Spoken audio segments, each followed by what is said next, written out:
In recent months, Perry Stone, a well-known figure in the world of prophecy and ministry, has come under scrutiny for his vague and sensationalized prophecies, especially regarding the year 2025. This critical examination aims to unpack the various concerns raised by critics, including the allegations surrounding his prophecies, his associations, and the controversial role that Joni Lamb of Daystar may play in influencing his public messages. The heart of the criticism lies in the lack of specificity in Stone's prophecies and the apparent theatrical nature of his ministry. Critics argue that his predictions are so vague they could be interpreted in any number of ways, leading to claims that his prophecies are for sale and tailored to fit certain agendas. One such agenda, according to some, involves the alleged influence of Joni Lamb, who is believed by some to have leveraged Stone's prophetic ministry for her own benefit. Perry Stone's prophecies, especially those regarding 2025, have raised significant concerns. In his most recent video, Stone speaks about extreme shifting and other dramatic changes that could affect countries like Gaza, Syria, Taiwan, and Canada. However, these references are incredibly vague. The notion of global transitions and shifts is not new. These changes are recurring features in global politics and history, and thus, such statements are so general that they can be applied to virtually any situation at any time. Critics argue that this lack of specificity diminishes the prophetic nature of Stone's messages. If a prophecy can be applied to multiple regions, periods, or circumstances without any tangible details, it's fair to question its authenticity.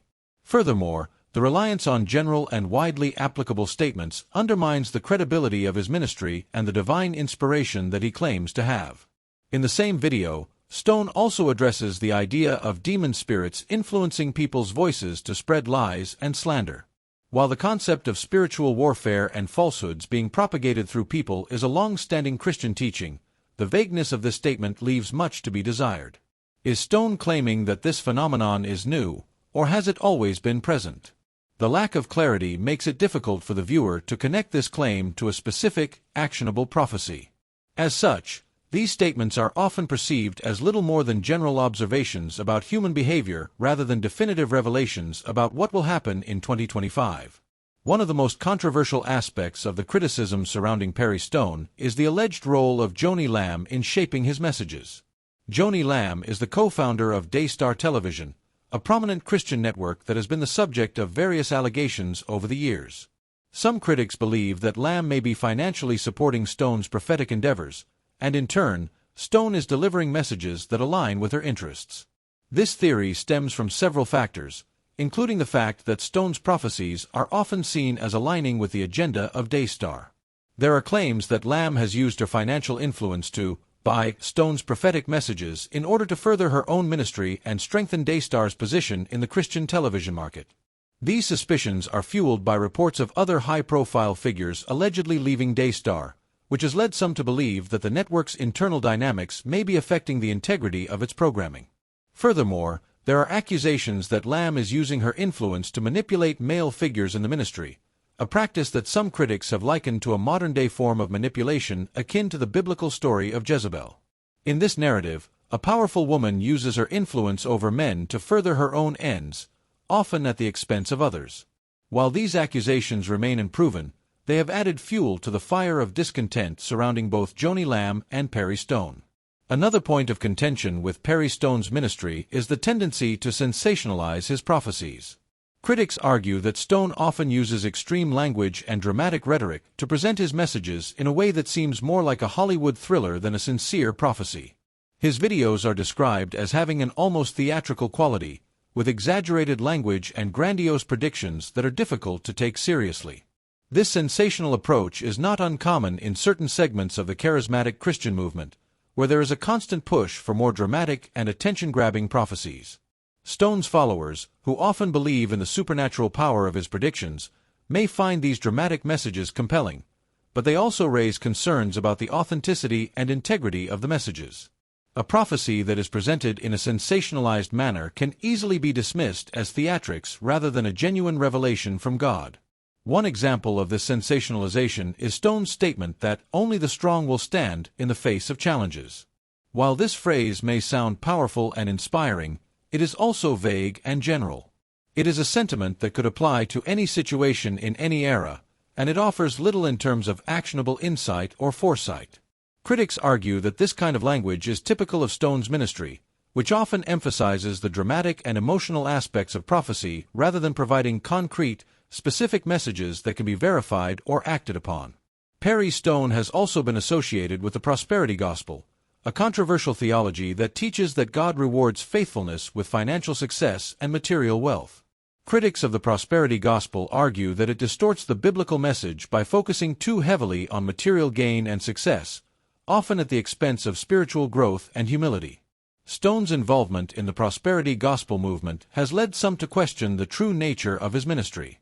Is he genuinely delivering divine messages, or is he simply profiting from the emotional and spiritual needs of his followers? Some critics suggest that Stone's prophecies are a way for him to generate income, particularly when they are framed in dramatic, attention-grabbing terms. The connection between his prophecies and his financial interests has led some to speculate that his ministry is more about personal gain than divine revelation. In his video, Perry Stone also criticizes YouTubers and online content creators, particularly those who claim to have spiritual revelations without any tangible evidence of their ministry. While it is valid to question the credibility of some online content creators, Stone's blanket statements about all YouTubers are misleading and fail to acknowledge the positive impact that many Christian YouTubers have on their communities. There are numerous YouTubers who are actively engaged in ministry, teaching biblical principles, and offering spiritual guidance to their audiences. Many of these content creators are contributing to positive causes and fostering communities of faith online. However, Stone's remarks fail to recognize the diversity and value of these creators, choosing instead to dismiss them as unqualified and fruitless. This perspective seems outdated and out of touch with the realities of modern ministry, where online platforms like YouTube play an increasingly important role in spreading the gospel and fostering spiritual growth. One of the most significant concerns raised by critics of Perry Stone is the unverified nature of his prophecies. In his video, Stone makes several sweeping statements about the future, but he provides little to no evidence to support his claims. Without concrete details or verifiable signs, these prophecies are essentially empty promises that cannot be acted upon or tested. This lack of specificity makes it difficult for followers to discern whether Stone is truly receiving divine messages or simply making vague, generalized predictions that are meant to sound profound but lack real substance. Critics argue that people who follow Stone's prophecies without questioning their validity are putting their faith in a man-made system rather than trusting in the Word of God. If Stone's prophecies are not in alignment with biblical principles or are too vague to be verified, they risk leading people away from authentic spiritual growth and understanding. In conclusion, the criticism surrounding Perry Stone's prophecies, his associations with Joni Lamb, and his role in the prosperity gospel movement raise significant concerns about the authenticity and integrity of his ministry. The vagueness and sensationalization of his prophecies, coupled with the influence of financial interests and the lack of concrete evidence to support his claims, leave many wondering whether his ministry is genuinely inspired by God or simply a vehicle for personal gain. The role of Joni Lamb in this dynamic only adds to the controversy, leading some to believe that she is using Stone's prophetic gift for her own purposes. As with any ministry or prophetic voice, it is important for followers to carefully evaluate the messages they receive and to test them against the teachings of the Bible. In an age where anyone can claim to have a divine revelation, it is essential to approach prophecy with discernment and caution. The case of Perry Stone serves as a reminder that not all who claim to speak on behalf of God are doing so with pure intentions, and it is up to believers to discern the truth for themselves. If you're enjoying the content, don't forget to like this video and subscribe to the channel so you won't miss any future updates. Your support helps us grow and bring more thought-provoking discussions your way. Thanks for watching.